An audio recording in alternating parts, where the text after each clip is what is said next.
buy half your degree. Certainly have to start saving money. I'd like to welcome everyone to the February 2nd, 2022 meeting of the Clearwater Downtown Development Board. I'd like to ask that everyone silence their phones and cease private conversations. I'd like to remind members to lean forward and speak clearly when they're speaking so the microphone can pick it up. And we'll begin by asking our members, an ex officio member, to introduce themselves, beginning on my left. Ray Pisano. Shahab Emrani. Keenan Kinsel. Paris Morphopoulos. Terry Novitsky. Caitlin Jammo. Mark Bunker. Very good. So the first item we'll take up is the minutes from the January 5th, 2022 meeting. And we'd like to find out, are there any requests for corrections to the minutes? All right. I'd like to request a motion to adopt the minutes of the January 5th, 2022 meeting. Motion to adopt the minutes of the January 5th, 2022 meeting. Great. Motion by Terry, seconded by Ray. Okay, is there any discussion on the minutes? There being none, all in favor? Aye. Aye. Very good, it's unanimous. Now, item number 3, citizens to be heard regarding items not on the agenda. The rules are that comments are limited to matters that are relevant to our district. Comments on items on the agenda will be held until the agenda item itself is called. Speakers must identify themselves clearly for the record, and the time limit of 3 minutes will be enforced. Are there any citizen comments?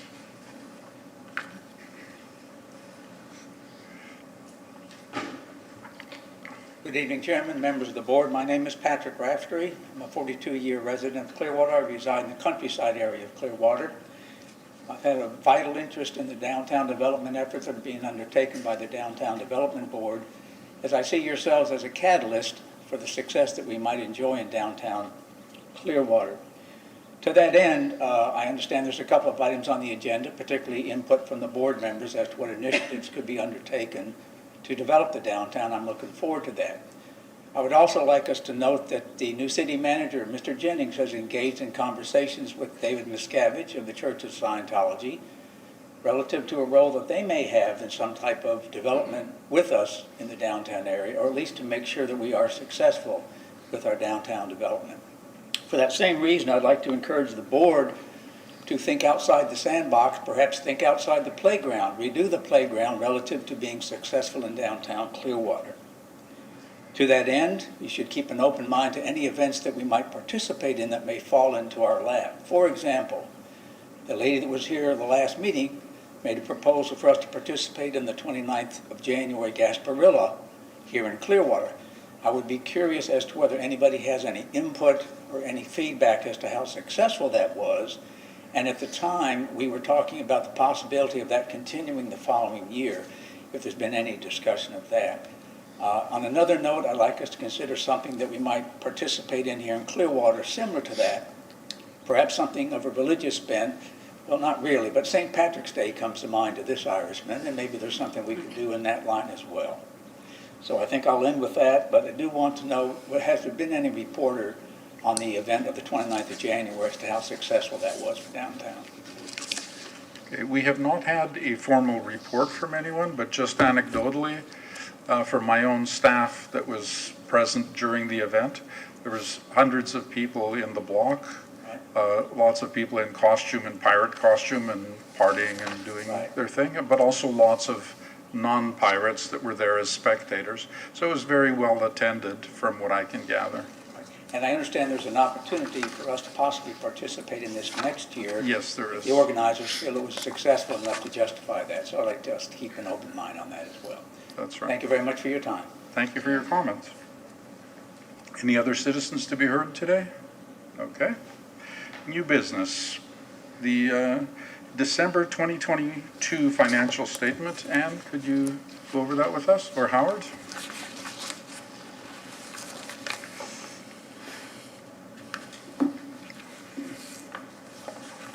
Good evening, Board. Howard Smith, Business Assistant Administrator for the Community Redevelopment Agency.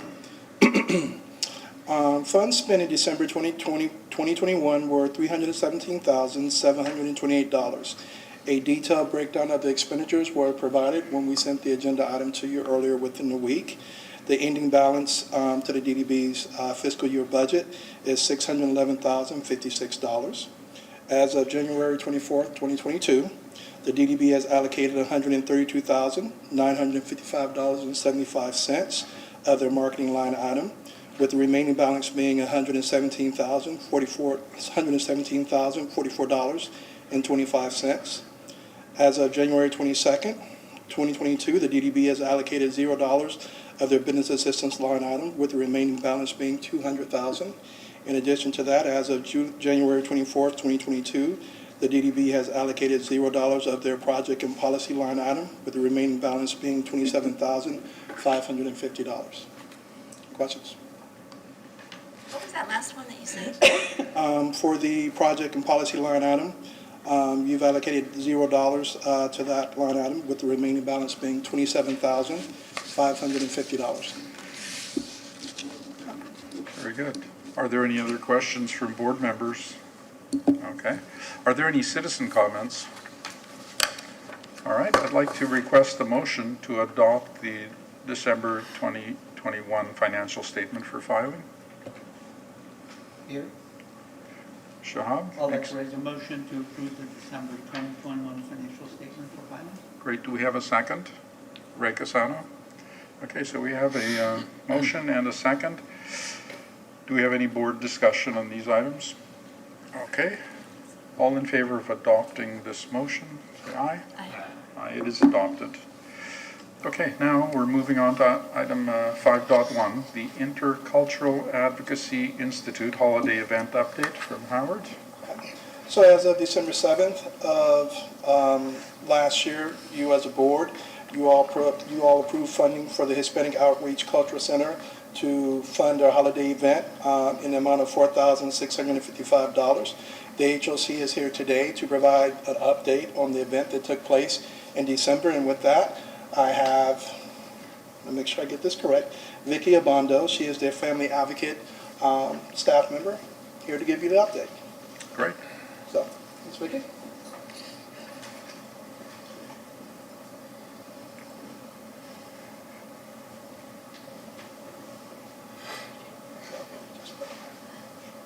Okay, thank you.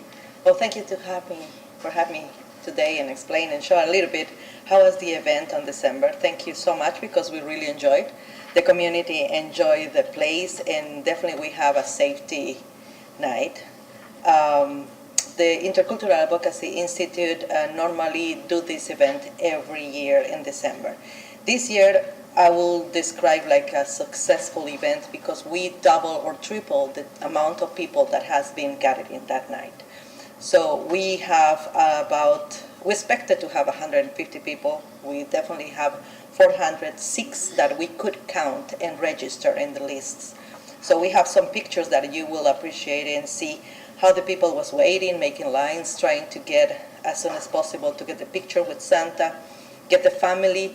It was a good opportunity to have other family members with them in the pictures, so that's what we counted. Only more than 100 families registered, but plus the family members, it make it bigger. We also have participating in activities that we made for kids. So we make some crafts and ornaments, and we decorate cookies, so the kids were enjoying every single activity. So they can stay since 4:30 until 7:30. We finished with the food, by the way. It wasn't enough this year. We expected to have less people. So I can say that we got every picture that you see here with the family members were really appreciated for them. We've been very happy to have this event put it like this. Santa wasn't that happy because he wanted to have like a roof in case of rain, but we said we won't have rain that night. But yeah, lights were perfect and the environment was safe. We got the police officers over there also. This is the part of the yearly program that I would like you to see, all crafts that the ladies had been prepared during the year, and we've been doing presentations. We decorate the table, so it will be nice for the people to appreciate all the products that they did it. Also, we have a special, what I was talking about, the activities and crafts that the kid has. They have the letter for Santa. They write the letter, they ask for wishes, and they send it, they put it in a box and they send their wishes so we could send for the family later. So the parents will know what the kids' wishes is the last year. That's cute. So there is some pictures that you can see of the food and everything and how many people was enjoying the event. Also, we have some cotton candy that it was amazing the quantity of people that making the lines. Like it was like Disney trying to get the just small amount of popcorn and cotton candy. So we expected to have for the next year better quantities. So in general, this Hispanic holiday event brought us love, happiness. You can see the organization, it was perfect. And food, activities for the children, and a magic night for the moms that has the small ones enjoying that night. So that's all I have to say, and I really appreciate you gave us the chance to share this space because I think it was a nice way to enjoy the Christmas. Well, we thank you for that, and I'm very happy that it was so successful and had such a good turnout. It was really good, thank you. Wonderful. Any questions? Anyone? Maybe more next year. We will, if you let us. Okay. Come to us. Thank you so much. You're very welcome.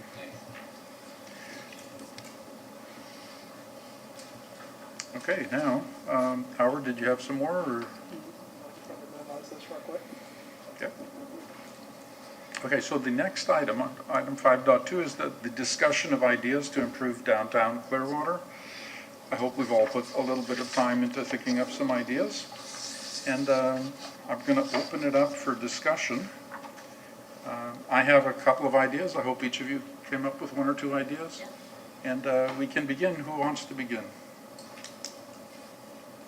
Terry. I'll begin. Yes, I spoke to several different people who come to the restaurants, visit downtown, and ask them what they would be interested in seeing or having down here, because I wanted to hear it from their perspective, what they would like to have.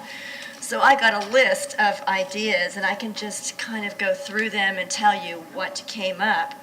Something that I thought was very interesting is I have some clients and some friends who go downtown. They travel downtown. They said there's nothing directing people to come downtown. Mm-hmm. And they thought maybe a billboard on Court Street would be something that would be terrific to direct people to come over here. And I thought that was a great idea because there really is nothing to bring people here into downtown. So that was one idea.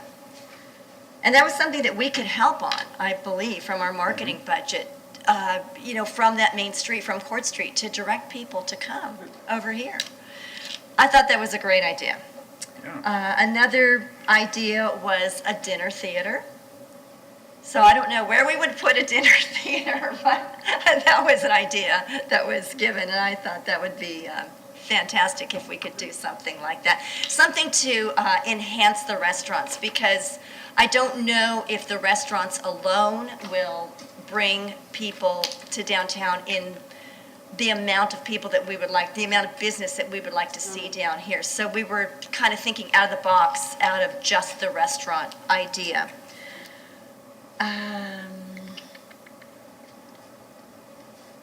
They suggested the bike path. I know the bike path, the Pinellas Trail in Clearwater, when you come through, it's sort of like a concrete jungle when you come through Clearwater. If there's anything we can do or any input we have that we can say to increase the beauty of the Pinellas Trail in the downtown area. Someone else said a Trader Joe's would be great. That would be terrific if we could have some sort of a shopping center down here that would bring people. And I think that place that's that store that used to be, what was it, the Walgreens? Mm-hmm. That would be a great place for a Trader Joe's. That's just an idea. Get on it. And then someone else said a gondola from the park to the beach. I don't know how that would work, but I thought that was interesting. Okay, so those are what I came up with when I talked to people. and together their ideas of what they would like to see in downtown. Excellent. And before we move on to somebody else, does anyone have any comments about these suggestions? Go ahead. We actually were talking about wayfinding signs Monday at our work session, and I think we'll probably be discussing it again tomorrow night. But we've got some really nice designs to lead people downtown and to the park once that's finished, and various places around the city. So those should be put up at some point, not too far away. We wanted to have some out on 19, but the county's not allowing us to do that. But throughout the city, I think we'll have some nice signs directing you downtown. That's terrific. Oh, and as far as dinner theater, I agree. I used to act in dinner theaters all the time, and it would be great if we had a space down here where people could perform and Yay, draw a good. crowd. Great. Anyone else have any comments on? I'll just save my comments to the end about what, any updates or, just responses back. Okay, great. I like the Okay, signs. the only input I have on, I think these are some good ideas. The only thing I can think of on Trader Joe's is that somebody had asked Trader Joe's some time back, and they had fairly strict criteria on the median income of the area and various other parameters for where they would place a store. And unfortunately, our area, it seems hard to believe, but it didn't fit the criteria. But I understand that, but now with the Imagine Clearwater going in and all the, future development that's going to happen, Yeah. maybe they would look at it It might be newly. possible that they might revisit it. It's worth a phone call. Yeah. Anyway, okay, so, very good. Who's next? Sure, I'll take next. Shahab. To attract businesses into downtown, we have to tell them we're here. And I don't think we promote enough that DDB is here to help businesses to get going or provide some funding for them. So if we figure out a way to let her know we are here, maybe do some local online ads from DDB. I'm not sure if we can do that legally or not. Maybe we can, to promote that DDB is here and I'm does. sorry, Can we legally put out ads that DDB, under certain criteria, provides funding for marketing of businesses in greater downtown? there's nothing, you just would have to, I'm sorry, you would just have to be very careful how you did it, that you had some criteria. You can promote businesses downtown, specific businesses downtown, or you can, legally, you gotta be careful that you have the criteria and nobody can claim that you're playing favorites. Oh, no, Okay. I meant to promote that we are here, that we Oh, do to new businesses, not the existing businesses. These businesses are here. Yeah, we used to have programs where recruitment programs where we were promoting downtown as a place to move to, and we had grants, recruitment grants. We also, as far as existing businesses are concerned, and none of this is illegal, as far as existing businesses are concerned, promotions that encompassed what we had downtown. Right. So, no, there's nothing illegal about that. Great, so we can allocate some budget and put out some ads online, or if the county doesn't allow the city put out signs, she mentioned billboard on 19, we could have a That'd be billboard great. that DDB announcing such a program. Now this dovetails into what the city requires of businesses to come in. There was a gentleman I met here last month. I go, so welcome to downtown Clearwater. How could we improve? He goes, gosh, you guys, it's harder to get a business going here than New York City. So maybe as a group, we can actually put in some requests or resolutions for the city to for new incoming businesses to cut down some of the requirements, make it easier for them to at least to start. Give a moratorium for, I don't know what all the requirements would be. Permitting, oh my, we can make recommendations, maybe through CRA to City Council, that for any new business in the year 2023 and 24 to get less of the requirements, or we've got to compete with the fellow neighbor cities. If we know what they're doing and we can actually be easier than them, we should be able to recruit businesses, make it a lot easier to come. Some sort of guidance. Again, promoting to any new business coming in, that we will help them on their market, some of their marketing expenses. So if we want a bustling area, we have to lower or ease the barriers. What the city barriers are, I don't have a list. I haven't decided to start a business in downtown, but if I did, I'd probably make a checklist of all the stuff needs to happen. Maybe as a group we can actually put something together. So someone coming and start a business is, let's say, retail, because that's what we want people to come. So Amplify does have that list already. Great. On their website. They have an entire resource that has everyone's name and number that you need to do anything you would need to do.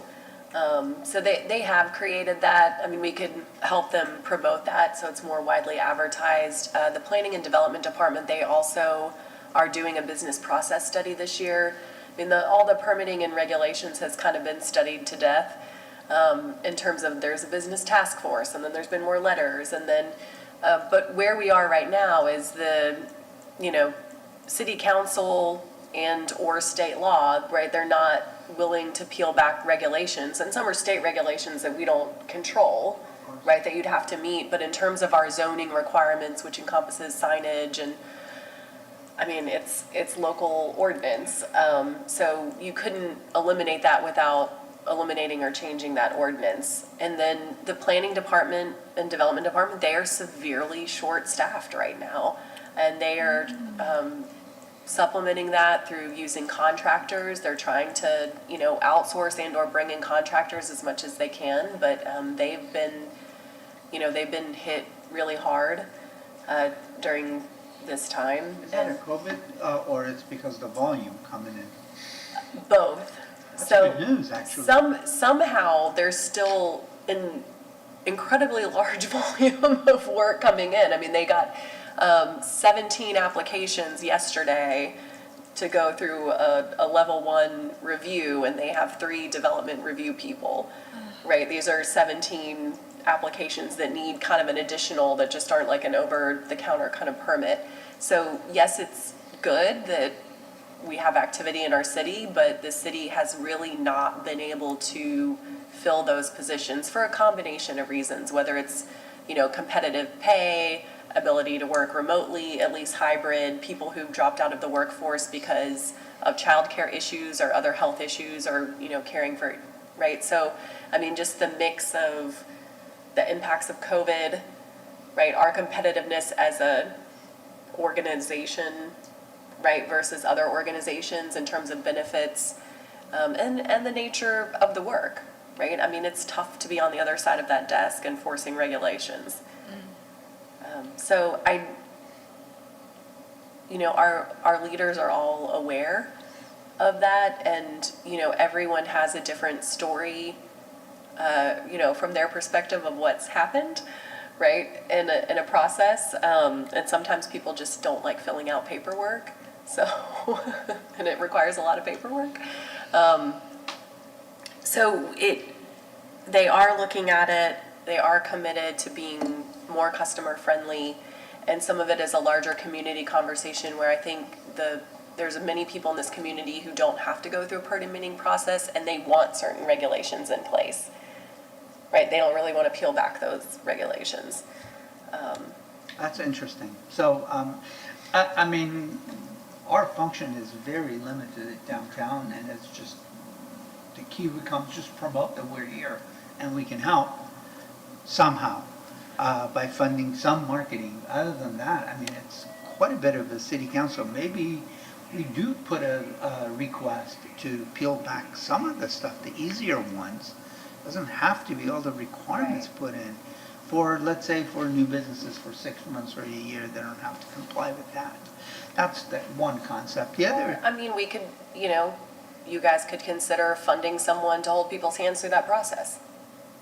Right? That could be another approach too. That's a You great pay for a idea. permit expediter. That's a great idea. to me, that becomes an employee, or Pardon? would that become an employee to do that? Would someone that, were you able to Yeah, give? You wouldn't have to be an No? employee. No, That's a no, great you could, idea. That wouldn't. Oh, I'm interested, if there's such a person who's familiar with that, we could, CRA recommend someone for us, set aside some funding. That'd be great. Yeah. Now, on another whole subject, that we have this beautiful park is being set up. Having lived in Portland, Oregon, and having become a food destination in the nation, it's amazing how we could come up. It all, at the beginning, a lot of it started with food trucks. So we're building this park. There's sort of like one section of it that it's not even make it unsightly, is can have a allocation of space on Pierce Street and under the bridge along that edge to set aside space for food trucks and put in, I don't know, somehow competition. But that's a recommendation to City Council or CRA, because that will bring people, food brings people, and then we'll have a venue of an event, so Yeah. all restaurants will not be able to cater to 3,000 or 4,000 people to come. So that'd be a great spot for, probably could fit like 8 or 10 food trucks in there, if as some sort of a platform gets set up.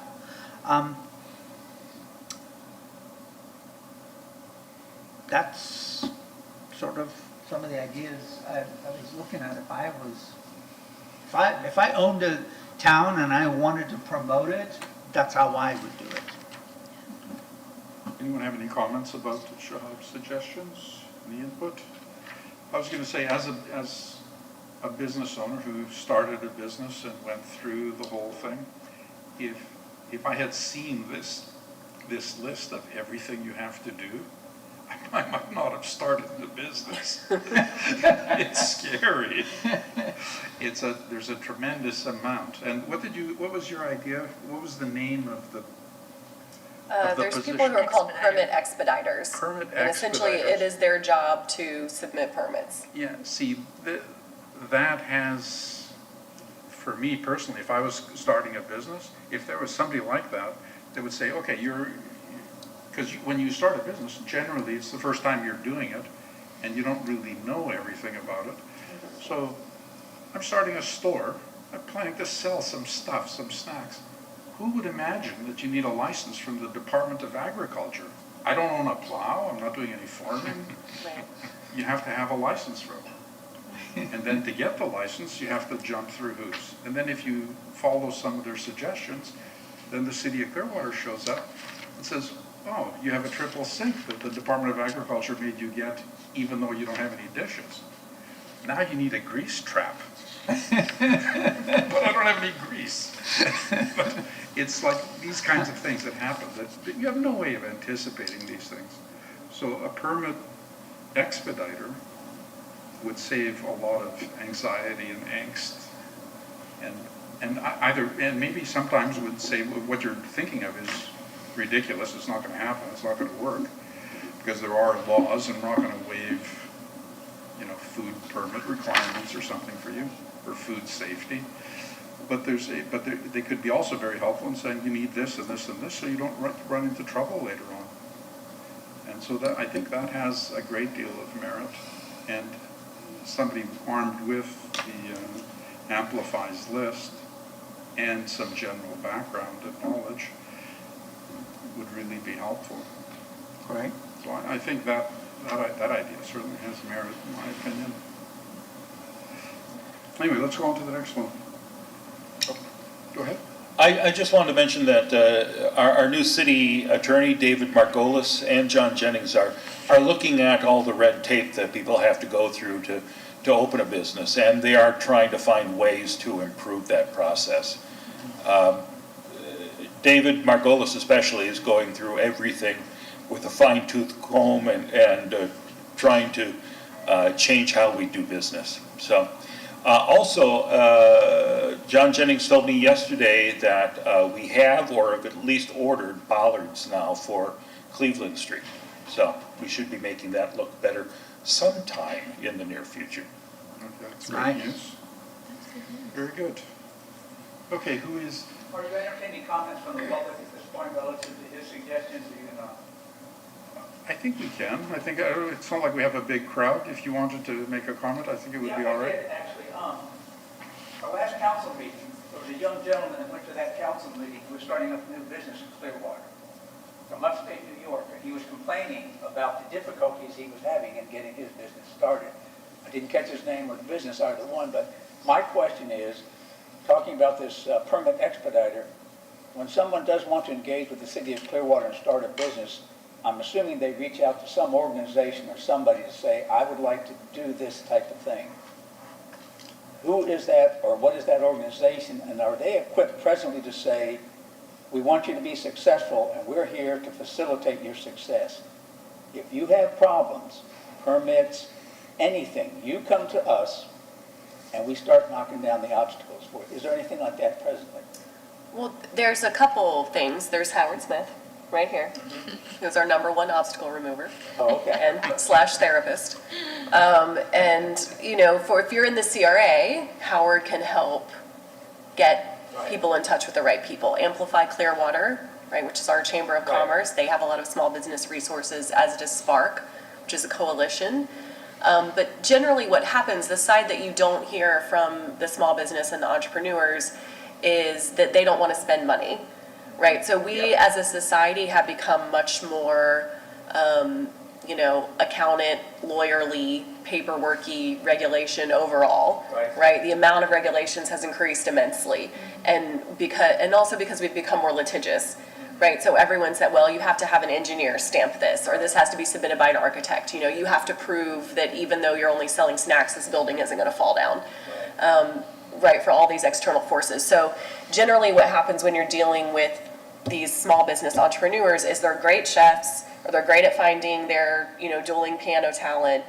They have never used a general contractor before or hired one. They don't necessarily have the upfront money to pay for an architect, lawyer, engineer, right, to prepare their plans or put those things together. So they're trying to pull everything together in the cheapest way possible, and it doesn't matter how much hand-holding, you know, Howard's not an engineer who can stamp their plans.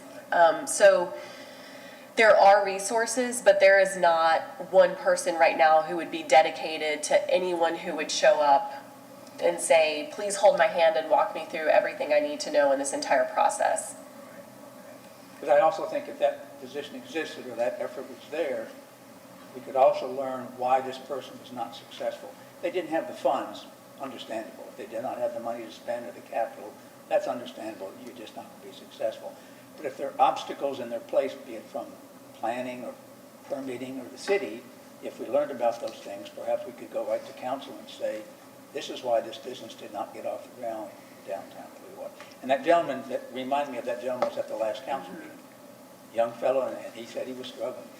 But beyond that, I can't share any other. I think his name was Tony, his last He's here. name. He's Oh, here. there you are, we're talking about you.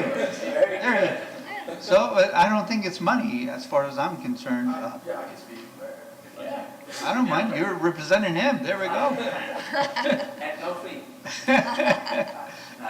Young man, Tony, from upstate New York. Yeah, I don't necessarily think it's a matter of funding or lack of experience when it comes to contracting. I built a city block in upstate New York, and I built a brewery, and then gentrified the following areas with funds from other people. It's not necessarily monetarily. It's a liaison, like I referenced last time. It's something that would help, or whatever you called it. seems to slip my mind, but that's essentially what you need. It's each state, each county is absolutely different. One's knowledge of New York is very different than one's knowledge in New Jersey, Pennsylvania, Chicago. Everything, the red tape is different pigments, different colors, and everything has to be filed very differently. So if you have someone who's experienced in the area, it's like anything. I did this business here now once. The following one will be easier. Then the following one will be easier. But if you have a liaison or someone to help you through, guide you or handhold you or whatever you want to refer to it, it's not the incompetence of the entrepreneur. It's the lack of experience in that area. So when you look at an entrepreneur and tell them, hey, well, you don't have the funding, hey, you just don't know better. Well, you've been working here for 4 or 5 years. Yes, I don't know the area, but give any entrepreneur enough time. Like you said, you didn't know you needed an architectural to sell snacks. You know, most entrepreneurs don't know that. And you want entrepreneurs that are willing to take that risk. Always. You want to hold their hand because it's a twofold agenda. You have hotels and big industry coming in, but you need a symbiotic relationship with small businesses in order to grow. Without that, you don't have anything. That's what I believe. Did you go to Amplify Clearwater? No, I don't even know what that is. But yeah, like I said, if I would have known, I would have gone. But we went through all the process. Howard is amazing. I absolutely agree. Howard got us in touch with many people that we needed to get in touch with. Then we had a lot of extra help. Like I said, Howard has been pointing us in the right direction, and that helps. Sometimes we find that it is like a little treasure hunt. You have to find certain things. You have to go X, Y, and Z. And you know, we're here for the experience. So we're more than happy to learn. And if we had a liaison, it would be a lot better. But we're looking for the growth and follow our business. Welcome to Clearwater. Amplify Clearwater. It's a Chamber of Commerce. I don't know what made them to change their name because everybody knows them as Chamber of Commerce. But Yeah. they call themselves, they call Amplify Clearwater. If it was Chamber of Commerce, I would absolutely know. It's sometimes the catchiness to make a name more trendy loses its actual meaning. You know, like you're not going to find it. I'm not going to find it. But if you told me Chamber of Commerce, I would have known. But that's just my opinion. Very good. Thanks. Sure. Great. So, for anyone who hasn't met me yet, my name is Matt Jackson. I'm the new CRA Assistant Director.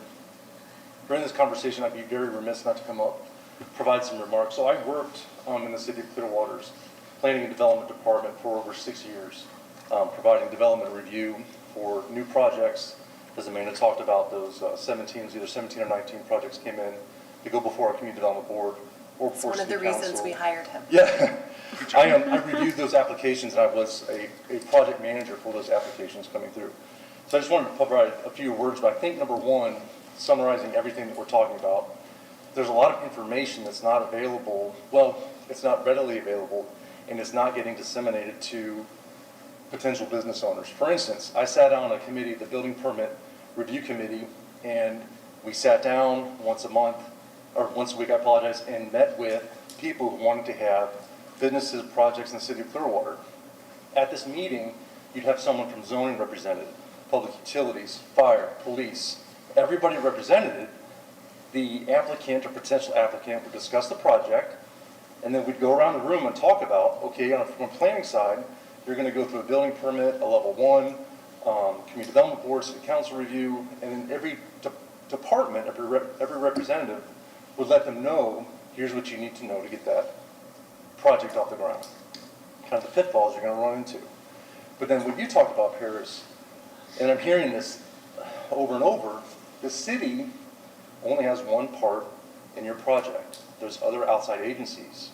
There's things that we just can't change. We can't change Florida Building Code.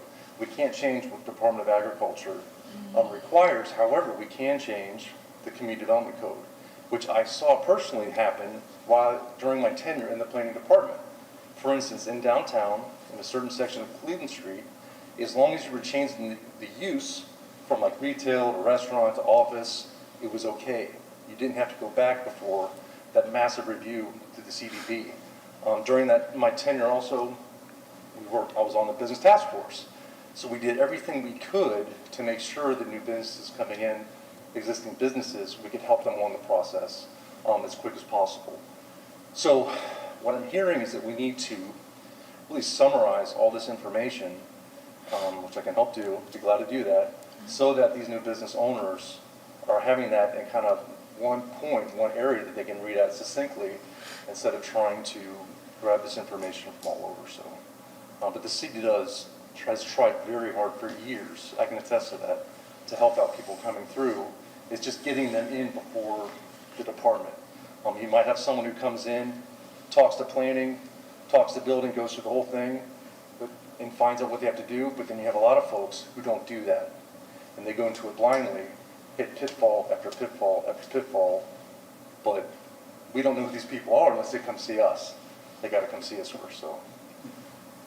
Very nice to meet you all, look forward to working with you, and I just wanted to provide that information. Pleasure. Thank you, Matt. Yeah. This is actually Any great. questions before I sit back down? Yes. What's your phone number and name?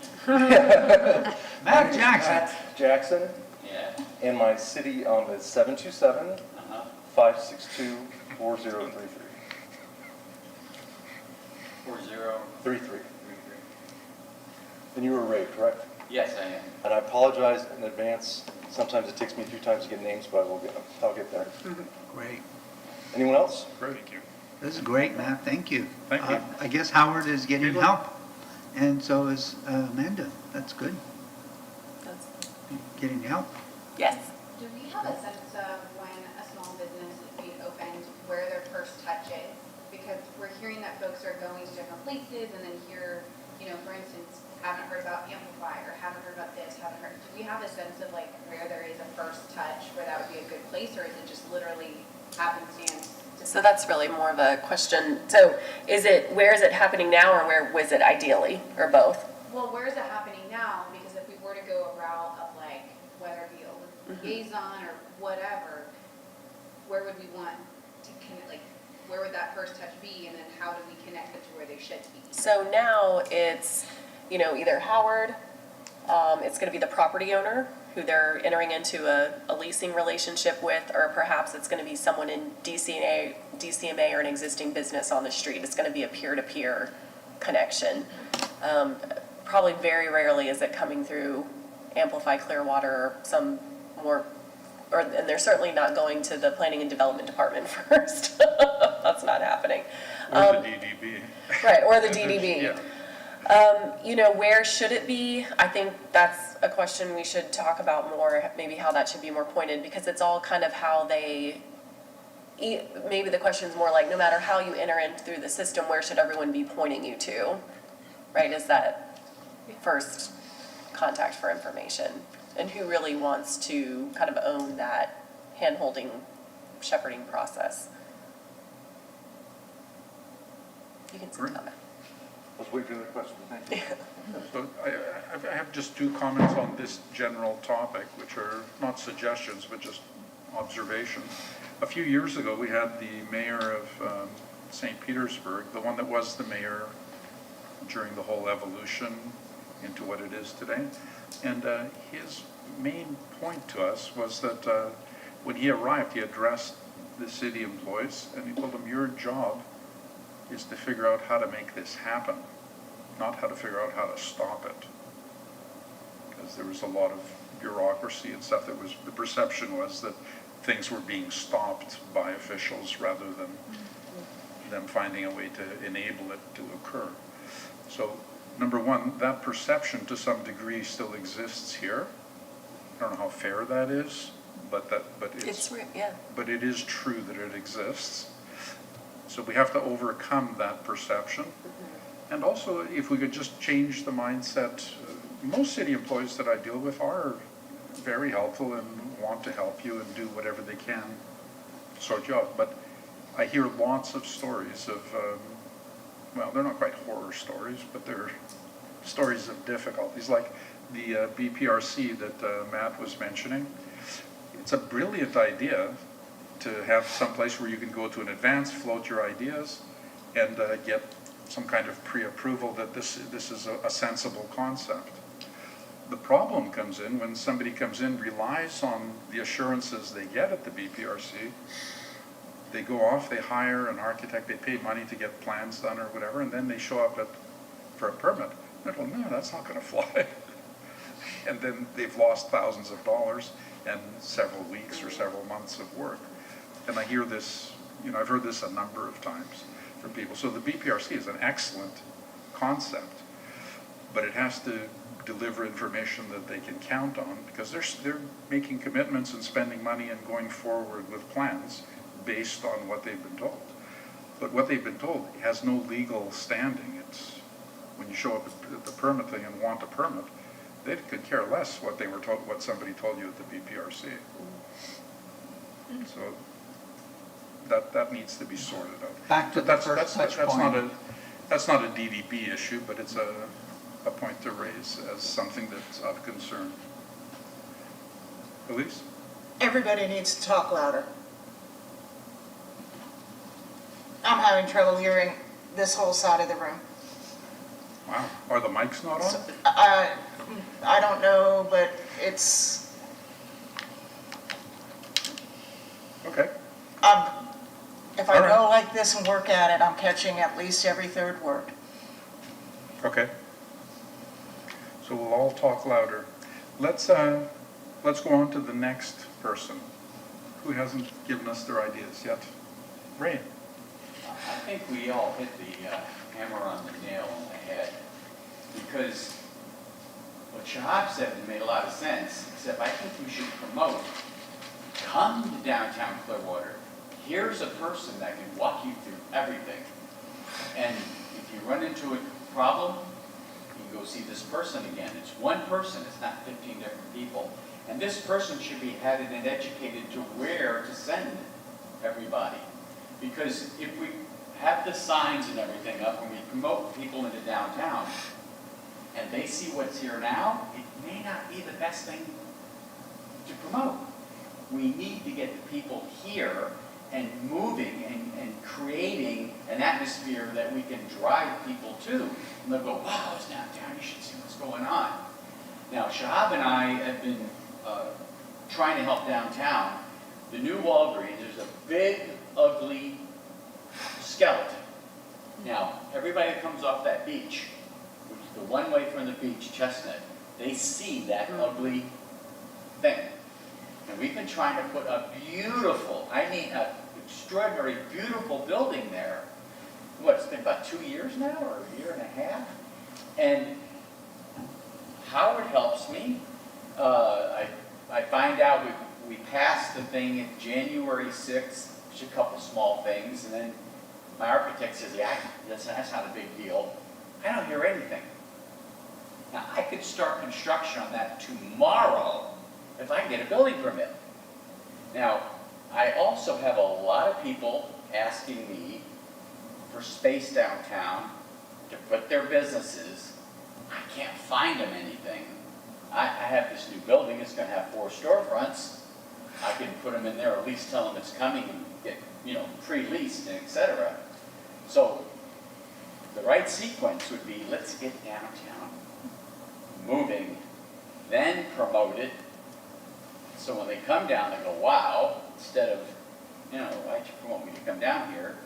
Why did the signs point down here? Where is downtown, And I'm not complaining, I'm just merely saying, we brought up a bunch of good ideas. There should be a group of people, or 1 or 2 people, promote, go visit this guy. He'll show you where to put your business, how to get your business going, how to get your building done. Because I've been here 38 years and I have trouble. I'm expanding my real estate company and I'm moving it to a much bigger building. I called the water department. They said I need a big dumpster back there. Now, I'm not a poor guy, but it's expensive for a big dumpster and it takes up a parking space. I said, there's just a few of us in the building, real estate people. We don't need a dumpster. We don't even need a trash can. Oh, no, it's just policy. It's a commercial building, so you have to pay the extra water bill. We're not going to use any water. A bathroom. But it's about $200, $250 a month. So if I had a person to go to, he goes, don't worry. I'll go here, I'll go there, and I'll get all this figured out for you. We need to fast track this downtown. If the demand's here, believe me, I get 5, 10 calls a month of people who want to come downtown and put a business in. And we're trying to build some of it so that can occur. So I think we've already hit it. The the reason why. And my opinion is the right sequence is, let's let these people that want to come in fast, speed it up somehow. I don't know. I call the city and they say, well, we had to hire some outside people. They don't understand the city yet. So that's why all the delays are occurring. You know, Tony mentioned 6 months for his little bar, and he hasn't got it open. If we don't get that handled, we don't get the people here, and we can't market it. What we should market, in my opinion, is here's this group that's going to boom downtown Clearwater, and you could call them, and they'll handle every little thing that you need done. Or they'll tell you where to go, and then you can come back and make sure it got done right. You follow, they don't just go over here and then you don't see them again. I think that will help the downtown, because the demand is here. There is a demand. People come in, they want to put retail, they want to put offices, there is. So that's my little speech. Very good. Any comments on We Ray's promote speech? that. We promote that little group that'll help you get it done. Okay. Not promote the downtown, because what's there to promote? I mean, it's getting better and better, but The one-stop shop. you know what I'm saying? Any comments on Ray's proposals or ideas? Okay. Okay, thank you, Ray. Yep. Keenan, you're next. I'm next. Well, I like Fast Track, and I think the CRA does a great job, and with Matt's expertise, it's probably right there. I'm gonna call you. Fast Track.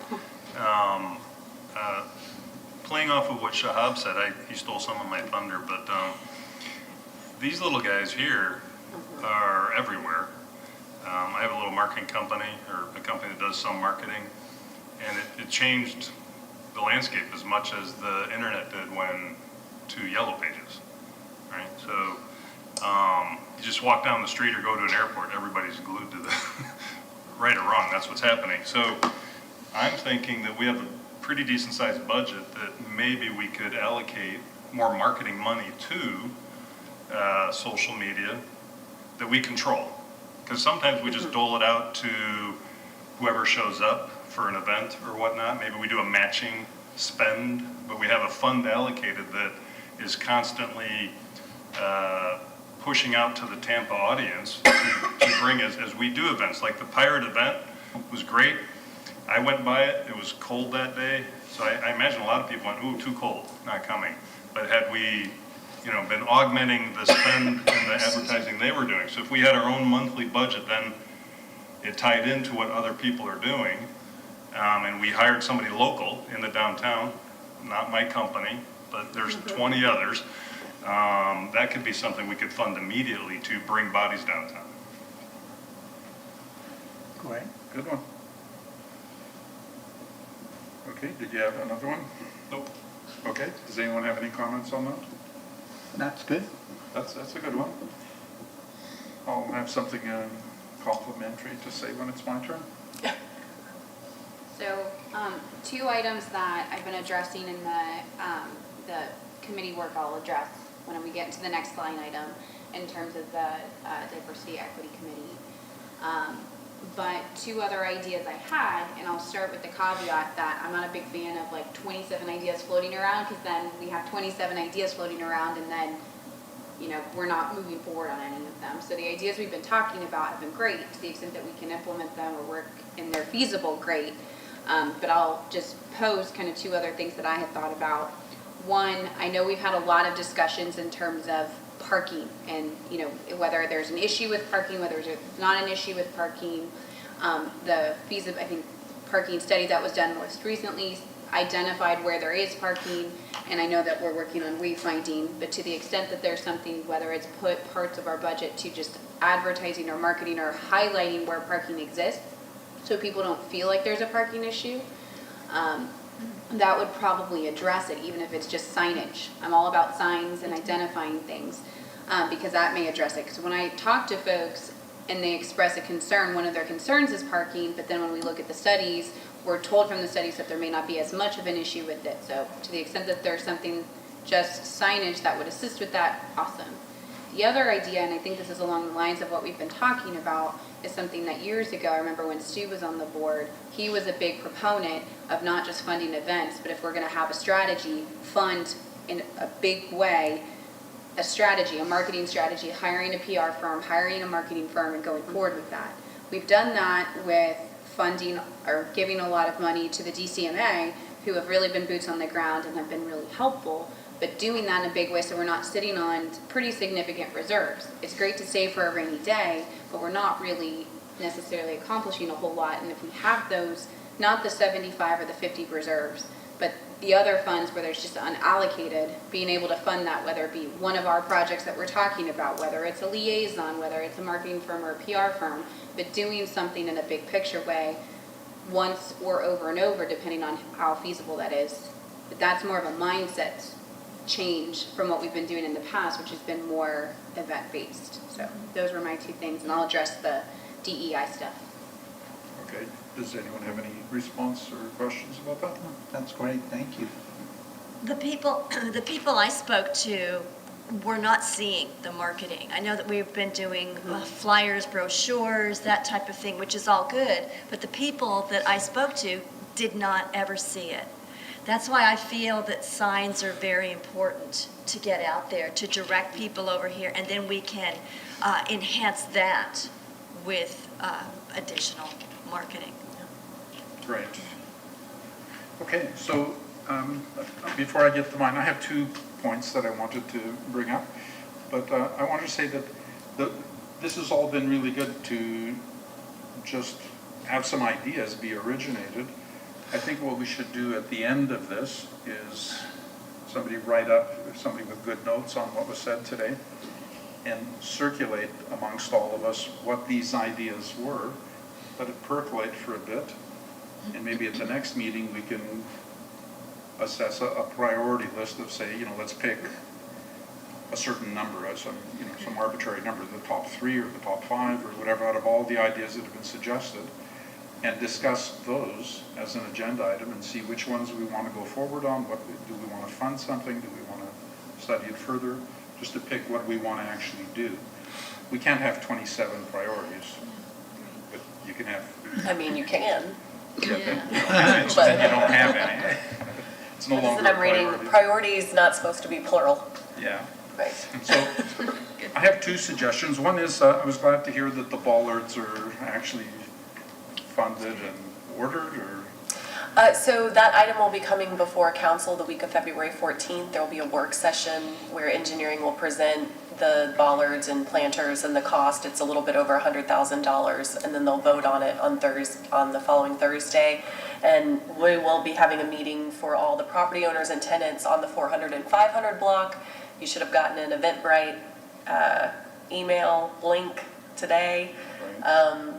The Friday before the 8th.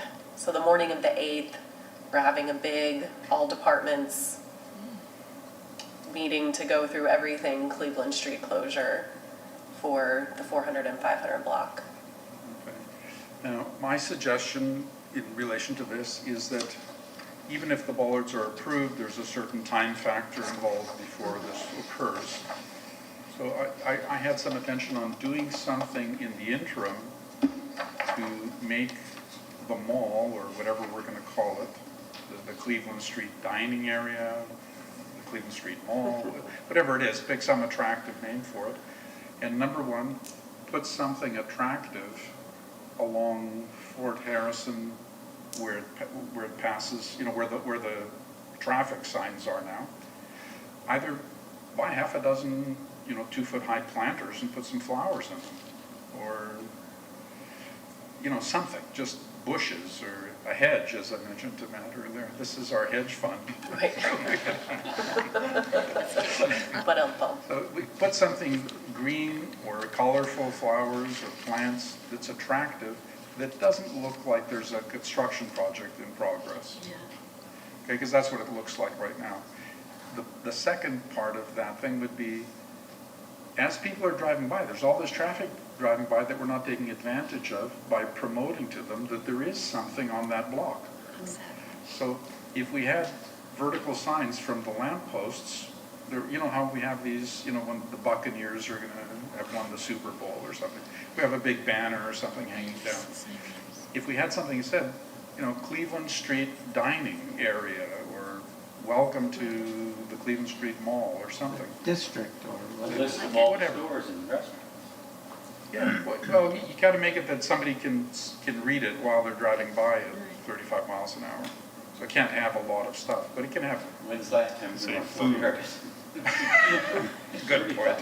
Okay, so anyway, that's the first one. If Parks and Rec or whoever the responsible entity is that would maintain, like, I don't see DDB members going out there with a watering can. So either somebody from the city has to be willing to step up and do something on it, then I think the DDB would be willing to fund it. Yeah. And if the action item that I would leave on this suggestion would be, number one, can our administrative people look at, number one, what the feasibility is of putting some vertical signage from the poles, some banners or something that advertises what the area is. And number two, to liaise with Parks and Rec or whoever the responsible entity is, would they take care of these plants and water them or run an automatic irrigation sprinkler or something to them? And would they put the soil in? I can give you a little bit of an idea. I lived in a sort of a very touristy but small town of 36,000 in Oregon. I don't know who was funding it, maybe the downtown stores did, because in the whole section in downtown, there are these hanging plants, and hired a company who put the flowers there, and they watered it, and it was X amount of dollars, and 9 months out of the year, those planters were hanging. So, don't know what are the permits are involved with this. I'm being silly about that. We know people. I'm just kidding. That's right. I'm sure I know there's a people that rule know against people. it.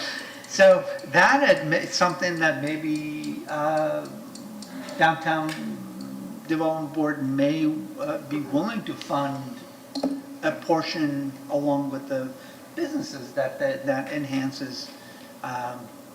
And maybe we could have a hanger, a little bit of a banner that did promoting the district, or come to restaurants, or just something to hang with it. So Yeah. that can be done. That's a good idea. So thinking of it as a cheap businessman, by the time it becomes a government project, the price will multiply. But starting out, I would think if you bought a row of planters and went to Lowe's or Home Depot or to a nursery and got a bunch of plants and put them in there and rigged up one of those automatic irrigation lines, you know, that plastic hose, you know, for $500 an intersection, you could probably do it. Yes, a business, But a let's business has to allocate take that over. 2,000. I think it could be done for the 4 intersections we're talking about, the 4 barriers, for, you know, $1,000 a piece, or, you know, something like that, I think. Well, the engineering is ordering planters, Yeah. so those will be coming. Okay. And it's unlikely, while your solution, I agree, and the issue is always gonna come back to liability, right? And you're gonna, so when someone, either fire police are gonna say, if someone tries to crash into that, it won't stop them, or then someone runs into it and then sues the city because it wasn't something in the manual uniform of traffic control devices, the MUTCD, and that's not approved to be in a public roadway.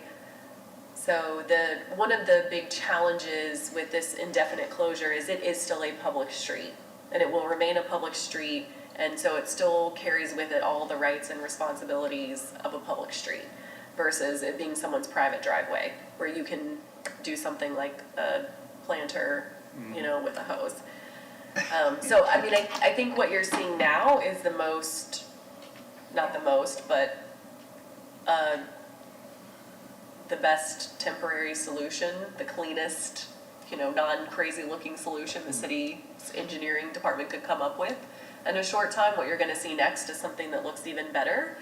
And the CRA staff, Eric has taken on, getting a landscaping contractor. That's who put the poinsettias in during the holidays, and he's working on quotes right now for the next 2 seasons while Parks and Rec figures out what they have staffing to maintain and manage. So we are filling in the gaps there right now to make sure that all the landscaping is getting refreshed and maintained while, again, other staffing solutions are being figured out for what the longer term plan is.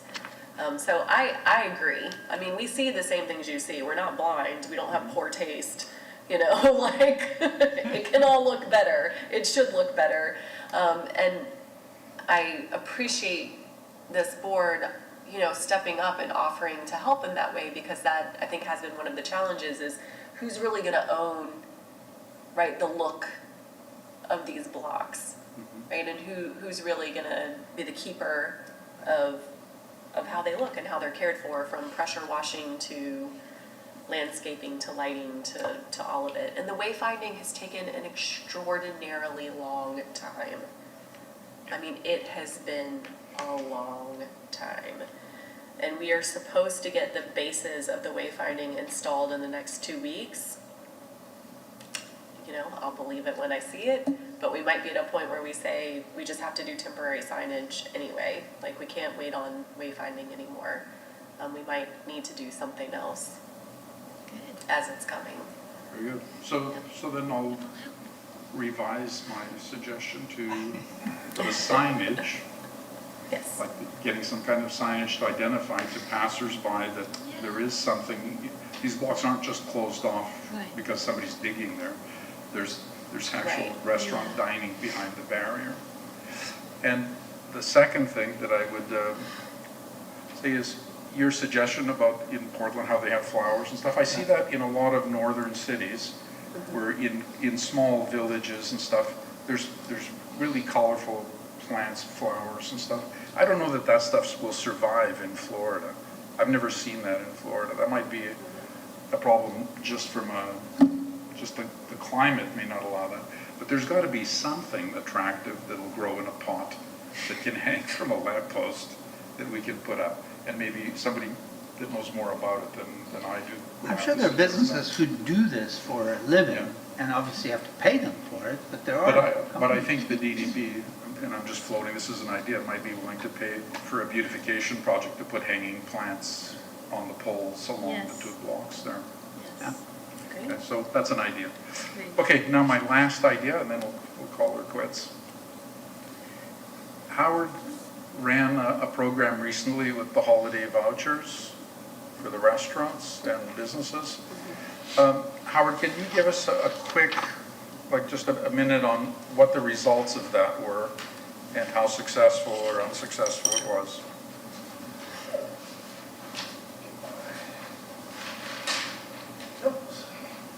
I don't know how many of you are familiar with what this program was. Does everybody know what it was?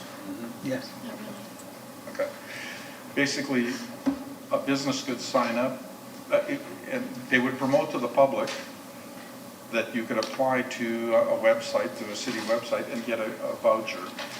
And then that voucher would give you $10 off if you spent as little as $15 at a participating business or restaurant. So I don't know how many vouchers were distributed and how many. So for our holiday voucher program, we started off with, Howard Smith, been assistant administrator for the CRA. I apologize. For the holiday voucher program, we started off with 24 businesses that participated, and those businesses were in downtown as well as in the East Gateway. We had a total of 2,500 vouchers that were available.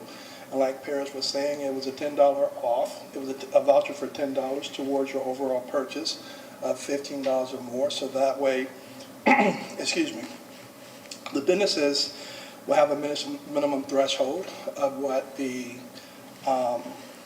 individual would spend when they come into their restaurant. And this wasn't just restaurants, it was retail businesses. We had also customer service businesses in terms of Senior Bubbles in the Gateway, Race Athletic, the Amico on Martin Luther King also participated. So it was a mirage of businesses that were involved.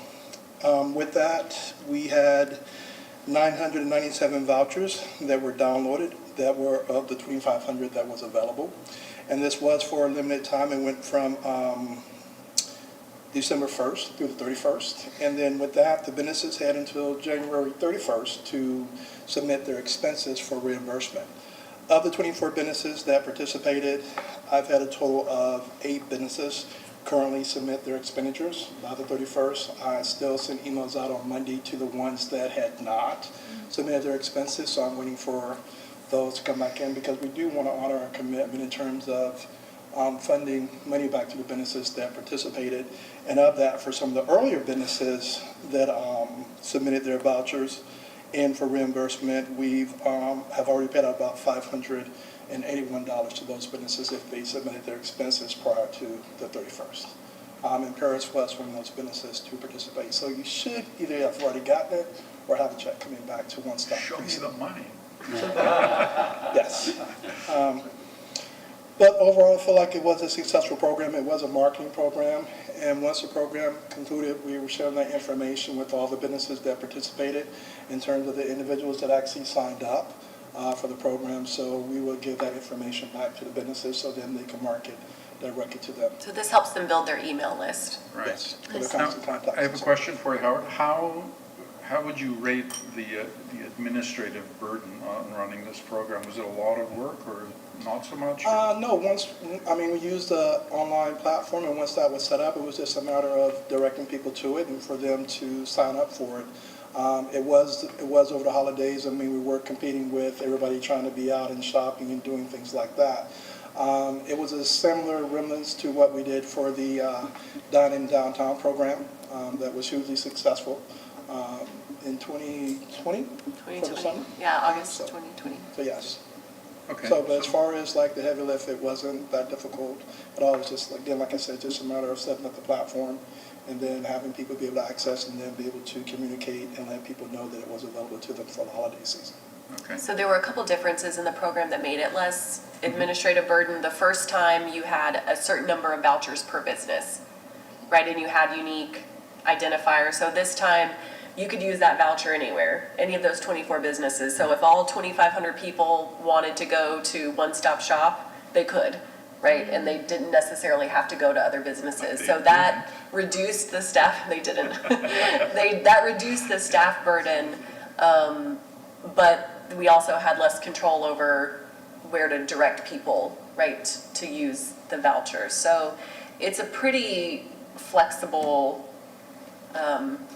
program or idea, the coupon voucher program. Maybe we should repeat it. I thought it was a good idea, but I'm just bringing this up, maybe next year, we'll talk about this later in the year. Right now, the only reason I brought it up was to find out, number one, that it's a marketing idea that was done by the CRA, and number two, I wanted to find out how burdensome it was to run. Because I've been mulling it over for the past month, trying to come up with an idea that the DDB can do that fulfills several goals of mine. Number one, it has to be administratively doable. Number two, I'd like it to be a marketing. We keep talking about marketing and promoting something. I want it to be simple, and I want to have existing businesses, not just the ones we always support, like restaurants and some retail.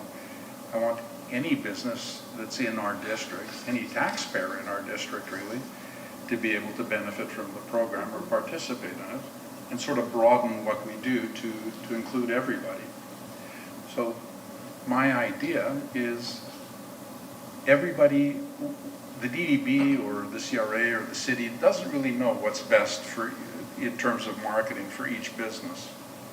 But we do know that social media is a good way to market, but how to do it and what to do, I don't really think we should get involved in that. But if we made an allowance, and if we had a program, let's say for the next 3 months, or from whenever we started this, we said, okay, if you're willing to spend $500 a month on Google ads or Facebook ads or some other platforms ads, we'll pay for half of that, or we'll reimburse you for half of your spend, as long as you're an entity that has a physical address in downtown.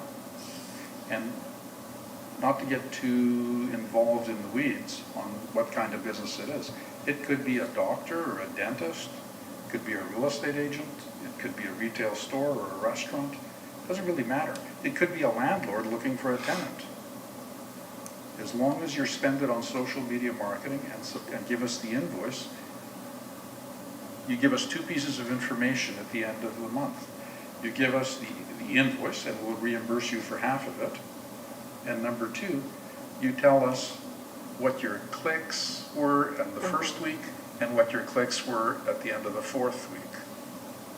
So that we have some measure of knowing as an entity that's funding it, is it doing any good? Is it actually resulting in anything? Keenan? A good idea, we might want to exclude, unfortunately, people that are marketing to get purchases, for example, on Amazon or something, that doesn't bring... Yeah, I don't know. Yeah, what's your thinking for that? Why would we want to exclude them? If they're taxpayers and resident in, or, doing business in this area, why shouldn't they be making money however they make it? Like, why limit it? What if you're an Amazon seller? So Well, if the idea was to bring people downtown... that's been a focus. I think there's 2 different goals. Yeah. It's 2 different goals. One of our goals historically has been to bring people downtown. Here I'm trying to do something a bit different and say, we're trying to help the people downtown prosper. And we don't care. It's nice if it brings people downtown, that'd be great. But as long as they're doing better, why not support them? We're the Downtown Development Board. Why don't we help them develop their businesses and not limit it in that way? So if you want to look for a tenant for your vacant building, or if you want to get more patients for your practice, you go in and promote it, and we'll pay for half of it. But not to an unlimited budget or something. We don't want my suggestion on how to structure this would be, okay, the maximum that you can receive as a business in any 1 month is $500. So if you spend $1,000, we'll reimburse you for $500. We have a pool that we set aside. Say we start off, we say we'll commit to $7,500 for 3 months. So the first, how many is that, 15 people? The first 15 entities that come in every month, well, it could be more than that, because not everybody's going to spend $1,000 on their social media. If somebody spends $200, they're only going to get $100. So whatever applications come up to our maximum of $7,500 get paid. In the second month, anybody that did it the first month can also apply again, but they would be at the bottom of the list after people that are trying it for the first time. And then the third month, people that got paid the first and second month could still apply, but they would have a lower preference than people that were just trying it out.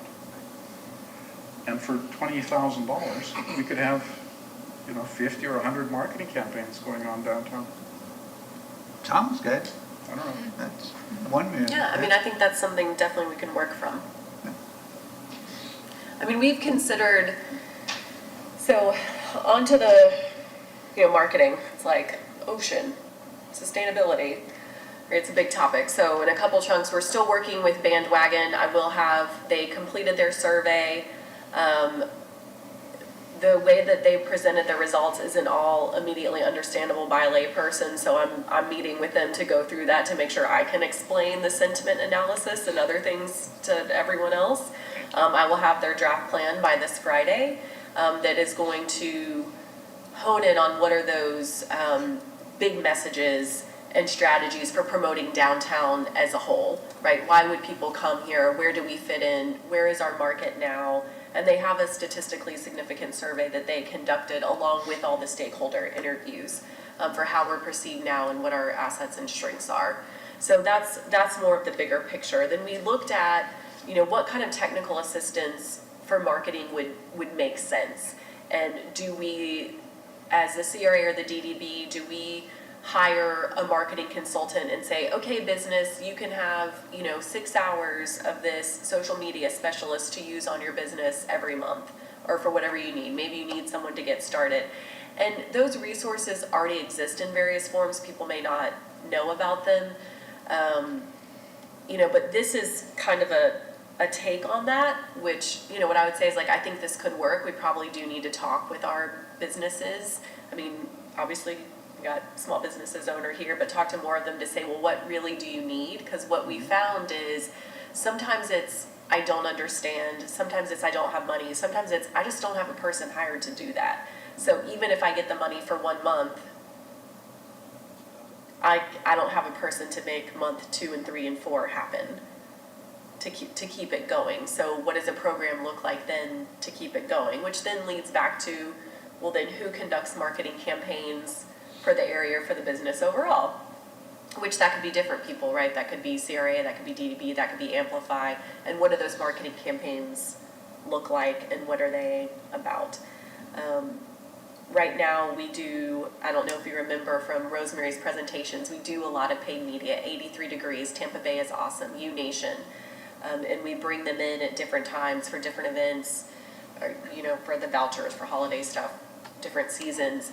And they all have varying, degrees of success, but that stuff does have to happen all the time. And this kind of leads into the special events conversation where you have to have content. And right now, if we don't generate the content, we being the CRA or the Merchants Association, there is no content. If it's not the Clyde Butcher exhibit, if it's not a special event, there's only so many times you can say, hey, 4 places have tacos. Right, and come down for Taco Tuesday.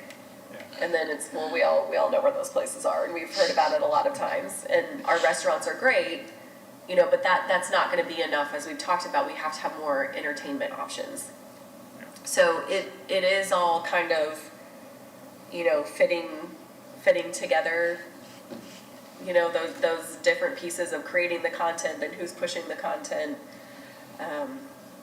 But we absolutely can, work with this idea and structure a conversation for you guys to hear directly from some business owners about what would be helpful to them, or maybe also from people who provide those kind of services. Right. Maybe your idea that a lot of people that aren't familiar with how to do this probably will ask for, or could you use some assistance in developing an online social media campaign because they don't know how to do it. Right. So maybe we would want to, if we did this, we would have a pilot for 3 months and see, and allocate this amount of money to it, and maybe beside it have another thing that would allocate a certain amount of consulting or expertise to the people that wanted to participate. And then if after 3 months we saw that this generated a lot of activity or a lot of whatever, then we say, well, it doesn't have to be limited to $7,500. If we'd spent $100,000 a year on it, if it was really doing something, then we might say, yeah, we want to put $100,000 a year into it. But if it's going to bring people in for, like to a concert and then they're never going to come back. Well, we spent $30,000 doing that, and where are they? They didn't come back. Right. So it could be cost effective. We just don't know. That's why my program has, number one, it's simple. Number two, they provide us some feedback on, if they want to get paid, they give us an invoice, and they give us what their clicks were at the beginning and what their clicks were at the end. And the third thing is just to verify that the invoice says a downtown address that's in our district to make them qualify. And that it's simple to maintain, easy to execute, and it could take off and become something. Anyway, anybody else have any comments about that? Okay. No, Okay, thank you. It's 6:53, so we're dragging on. So I will wrap up at this point. Thank you. Okay, so now let's move on to the next item, Equity Committee updates. So the two main updates, or the two main items that I've been focusing on has been this theoretical breaking bread event, right, where you get all of the stakeholders to talk about diversity, equity, and inclusion issues in downtown Clearwater. That's been basically in this theoretical hold during COVID for all of COVID. As someone who's currently recovering from COVID, I will tell you we will not be having that event anytime soon because the whole point of it is for it to be in person. We can't accomplish that safely right now. So that will continue to kind of stay there.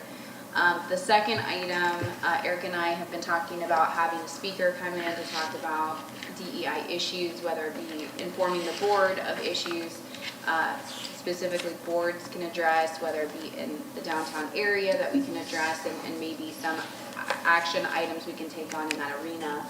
But we're currently working on trying to find someone to come in and set a date for that to occur. So any other ideas folks have, we would love to do that. I'll continue to have conversations with nonprofits and groups in the area to suggest they come in for grants, which we've had some success already, but we'll continue to do that. Excellent. Okay, 5.4, Eric. Where's Eric? Okay, no, that's actually me. Oh, it's you? Yes. Okay. So I'm sorry I wasn't at the last meeting, and it seemed like there was some confusion around the Downtown Coordination Committee, and I just want to say that it's never staff's intention or role to be telling you what to do or removing you from things. From the last several meetings that we had, I was unclear as to how the board wanted to move forward in participating with the other groups in downtown. So in order to get that clarity, what we thought we were hearing is that the Downtown Development Board wanted a less formal role. That's why we recommended, but again, we didn't want to assume that, right? So we have to make a recommendation or make an ask to know where you are.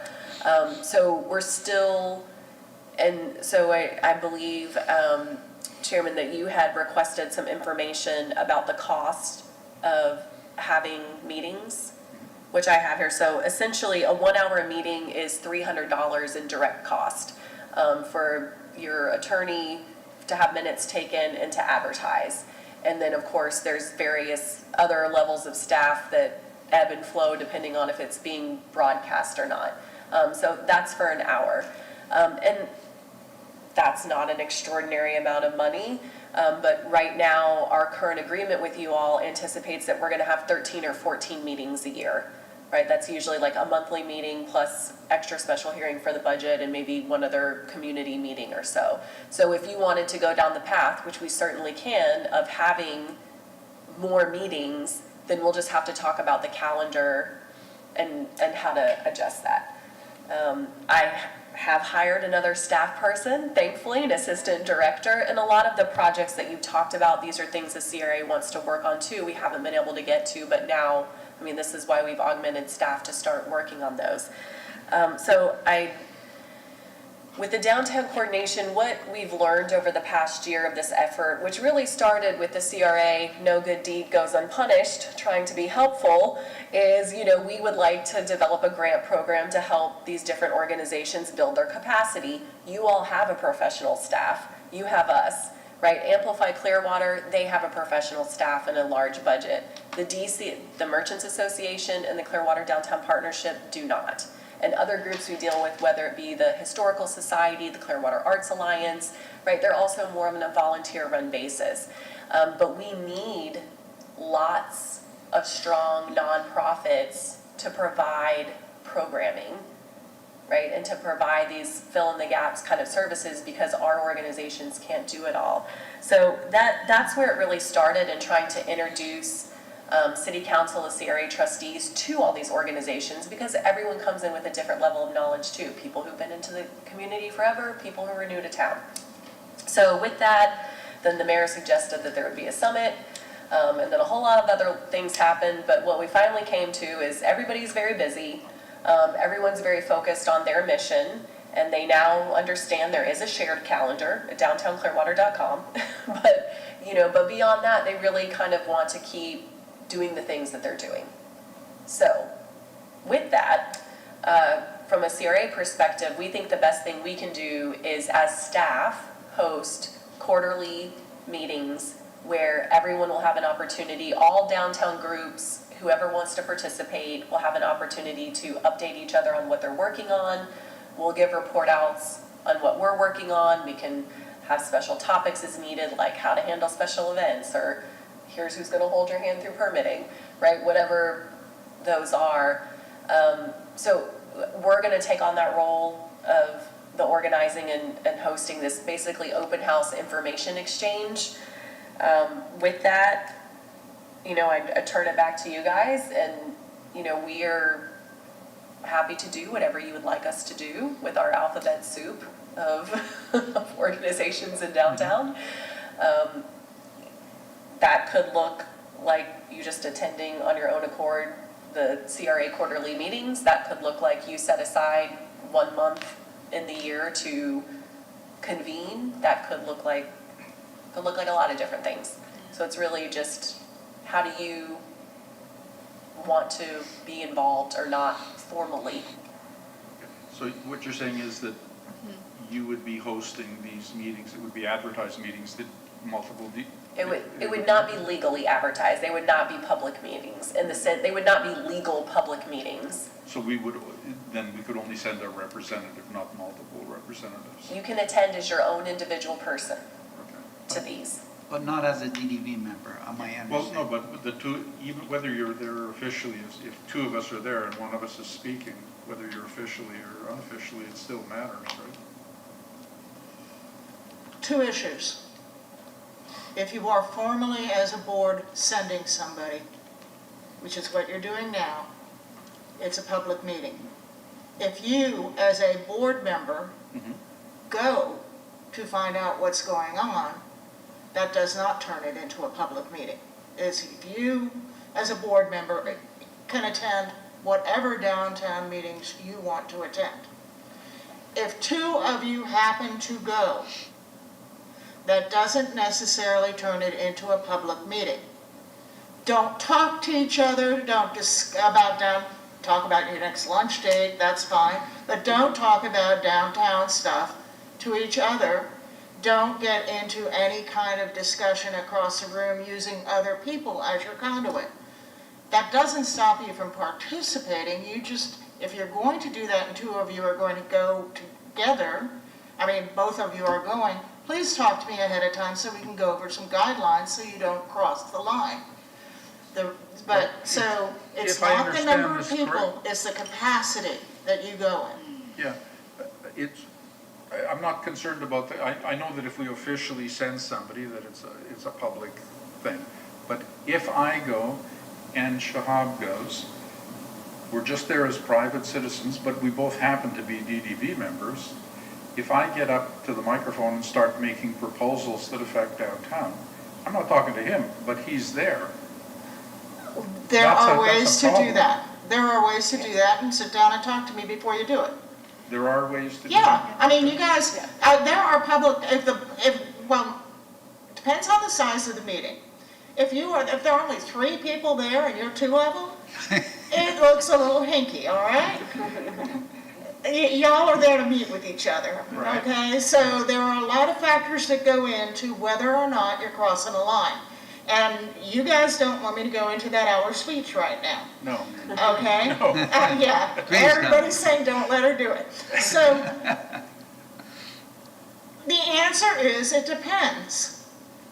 And if you tell me the facts of the situation, I can answer you. Okay. But I can't just do this amorphous hypothetical. So yeah, you can show up at meetings, 2 of you can show up at meetings, you can participate in meetings, but there are rules and guidelines you need to look at.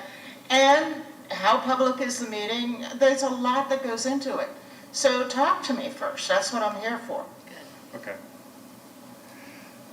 So my thinking is that if you're willing to host these quarterly meetings, there's no need for us to host them. Or we'd be funding that, is that it? No, it was never intended for the DDB to host these meetings in the way that it ended up happening. Right. Because that really wasn't your, I think everything just got confused. And part of it was because I had a baby. And then, Rosemary was stepping in and filling in. And in our effort to say, okay, groups, what would you like to be on the agenda? It's confusing because we are your staff. And we are also the CRA. Right. Right? And so then lines get crossed. And when we as your staff are just saying, when we as the CRA are asking you, stakeholder what would you like to be on the agenda, as we are with all the stakeholders, all of a sudden that turned into, we are your staff and DDB is hosting, which was never the intention for it to go down that path. So the CRA as staff, not CRA trustees in a public forum, but as staff, we are gonna have informational meetings that will be open to downtown organizations and whoever else is interested in downtown to exchange information. Sounds totally fine to me. Does anyone else have any input? But there won't be votes, there won't be reviews of things, there won't be, now we've made up a list of items that are coming before votes, before people. I think what that means is that if one of us attends one of these meetings, at the next DDB meeting, they can say, I happen to wander into one of these meetings, and this is what they're talking about, and what do you guys think? If there, is there something here we need to do? Not as an official representative, basically, that's Yeah. what I'm getting. Okay. All right. Elise? And it doesn't turn it into a public meeting if you come back to the board and report what you heard. Exactly. Good. Okay, that sounds like a very simple way to handle it. Okay, thank you. Okay, great. Does that handle that item? Yes. Okay, no, item 5.5, CRA update. All right, I'll be quick. Howard gave you the voucher update. Again, we will have a big old meeting on the morning of Friday, February 11th on the Cleveland Street closure. So we've sent out invites to property owners and tenants on the 400 and 500 block because it'll be a lot of issues that specifically impact them. We're going to go over new special events procedures for those blocks. Engineering is going to go over the planters and stainless steel bollards. Planning and legal are going to go over the sidewalk cafe permits and regulations that are still in place around alcohol service. And then we've saved the fun stuff for the end. Eric is going to go over potential improvements and give you examples, right, of signage and lighting and all of those kind of things to get a sense of what everybody's interested in. And then we will be coming back with the feasibility of that and what the cost would be. I gave you the update on the firm bandwagon and the marketing, that we'll have more events, more information there. Also, so you know, we are working with special events to try to figure out a calendar for this year, and if we need to put out an RFP for, say, a producer, right, that will come in and do, 6 or 8 large events or medium-sized events, just to make sure that we're kind of filling in the gaps and something is always going on. What else? The infographic that we've been working on will be mailed out in late February or early March, and we'll make sure to get a copy to you guys before we send that out about the DDB. And last but not least, Ann Lopez is 2 months away from having her baby, so you probably won't see her at a meeting again, just because we're trying to keep her, away from germs. But she is doing well and everything's going well. But so you'll just notice that. I do want to say really, truly thank you so much for the conversation tonight, and we will get these notes back to you and help find an easy way to prioritize. And I just appreciate the time that you put into it, and I know there's something out of there that can work. Great. Okay, let's go for board members to be heard. Actually, next is the chairman's report, but I believe all of this is on the Downtown Clearwater website, is it not? Yep, all the events and everything. So let me just suggest that you go to downtownclearwater.com to find out all the events that are happening in February. There's a long list of them. Done. Board members to be heard.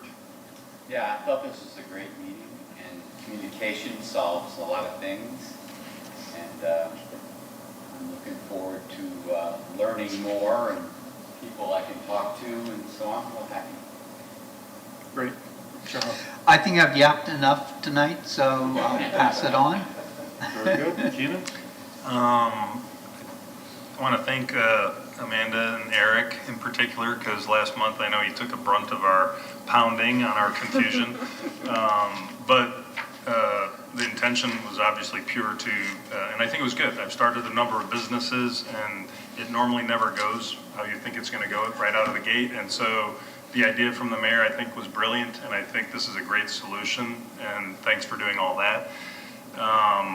And then my last comment is, I don't know if you know, but one of our downtown businesses, the vape shop guys, Barry and Drew, have expanded. So they've taken over that. Unfortunately, it's not in our corridor, but it's close. It's on Myrtle, just past the tracks. They took over that old pawn shop and have now got a axe throwing bar. Wow. What could go wrong? Drinking and axe throwing, I don't know. But and it's open and it's a lot of fun. So it's their second one, and it's you just drive by there. It's very alive. So if you're feeling up to it, Shahab, we can. Axe throwing. Wharf tossing starts next week. Okay. Good meeting, and it's nice to meet you, Matt. I thank you very much for bringing up this idea and kind of putting everyone to task. I thought that was very helpful. When I'm thinking between now and the next meeting about the ideas we discussed, one of the big things for me is practicability. Unless we're going to be out there ourselves, boots on the ground, so we need to make sure what we're kind of prioritizing is feasible for the CRA or whomever we're working with in order to accomplish it. So that's just what I'll be thinking about in terms of the wonderful ideas you guys came up with today. Excellent. Okay. And it was a great meeting, so thank you so much for that.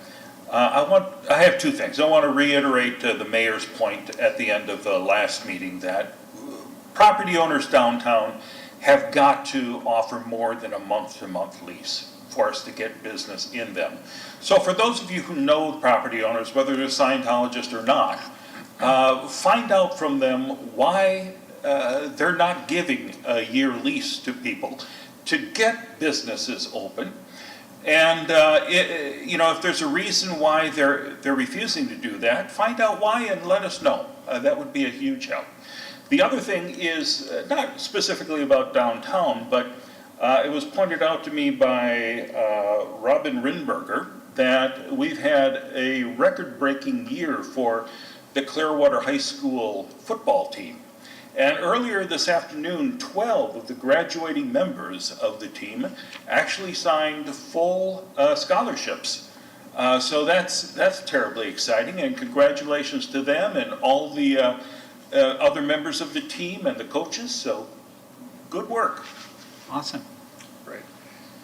And I would like to thank everybody for your ideas tonight and your participation. And I will cut it short right there. At 7:11 in the evening, this meeting is adjourned.